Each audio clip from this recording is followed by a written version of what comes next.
29th is Texas HIV Advocacy Day, a time for HIV advocates to talk with lawmakers and policymakers about some of the most important HIV legislation for this session, including funding for the AIDS Drug Assistance Program.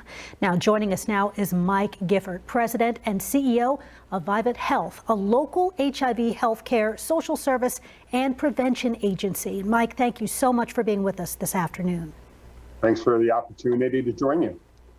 Now, the topic of HIV and AIDS here in Texas, it's nothing new, but how has it changed over the past few years? Well, right now there's about 100,000 people living with HIV in Texas, about 5,000 new infections in any given year, which means that there's a record number of people with HIV who are in need of care and treatment and support. And I think that's really the big change. There's a record need for supporting people with HIV and AIDS, and there's a great opportunity to help them live a long and healthy life, especially through things like the Texas HIV medication program. Now, how does the HIV medication program actually work? I know it's been around for a few years now. Yeah, it has been around for quite a while, and it is a critical answer to the fight against HIV. In fact, it's probably one of the smartest programs that the state of Texas runs. And it's a smart program because it saves people's lives and it reduces healthcare costs. So it's a program that uses a couple different strategies to get people access to healthcare when they're not eligible for the state Medicaid program, when they don't have private insurance or they're not on Medicare. Gets them access to the medications they need to live a long and healthy life. And that's good for them because they can, through those medications and through the healthcare, achieve what's called an undetectable viral load, which just means your HIV is managed as best as possible. So they're living healthy, but also somebody who has an undetectable viral load has virtually no chance of transmitting HIV to anybody else. So not only is it a great care and treatment program for the HIV patient, but it's one of the most powerful prevention strategies we have to stop the spread of HIV in Texas. Now, not long ago, you received some news that the Texas Department of Health Services suffered a substantial budget shortfall in its medication program. What is that going to mean for the people who depend on it? Well, it's a $200 million program, and the shortfall is about $100 million. So this is, as you suggest, a very substantial issue. And what it could mean for people with HIV and AIDS is that they lose access to medications, they lose access to the health care that they need to live that long and healthy life, and it could mean the spread of HIV in the community. What it is meaning right now is fierce advocacy to educate the state legislators in the state capitol about the need to find this $100 million, invest in this program. Again, this is one of the smartest programs the state of Texas operates because it saves lives and it saves money. And we're hopeful that the state legislature will come forward with the funds necessary to ensure that nobody loses access to life-saving medications.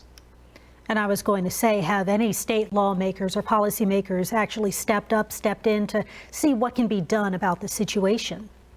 Well, as in everything political, in the political system, there's different viewpoints. We're really glad that both the House and the Senate are proposing increases in funding for the program. It's an outstanding example of Texas's leadership in the fight against HIV. And now we just need to make sure that that increase in funding gets all the way to that $100 million to protect everybody who's on the program. Earlier, we talked about 100,000 people with HIV in Texas. 1 in 5 of them get their medications through this program. So it's critically important. Smartest program that Texas runs, and a critically important one to help stop the spread of HIV in the community. With this budget shortfall, how soon could people in the program see themselves without their medication? This is actually a pretty urgent situation. The state Department of Health Services has certainly been working to try to maintain as many people on the program as possible. They've sent out some different messages about changes to the program.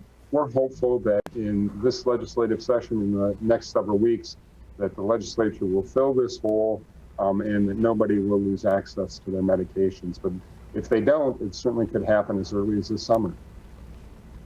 And is there anything else that you'd like to add about this? I mean, it's such an important subject for so many people here in the state of Texas. You know, I think it's important for people to understand where we're at in the fight against HIV. In Texas and in our country, nobody should die of HIV. In fact, nobody should contract HIV in the first place. We've got all the tools necessary to stop this epidemic, save for a vaccine, but every other tool that we need, powerful prevention strategies, great care and treatment for people with HIV and AIDS, support so that they can overcome other challenges in their lives. And the question is, do we have the societal will, do we have the political will to implement all that's necessary to get to that collective vision of a world without AIDS? And I hope that the state legislature in Texas steps up and does their part by fully funding the Texas HIV medication program. All right, we will be keeping a very close eye on this funding situation. Mike Gifford, thank you so much again for joining us today. Thank you very much.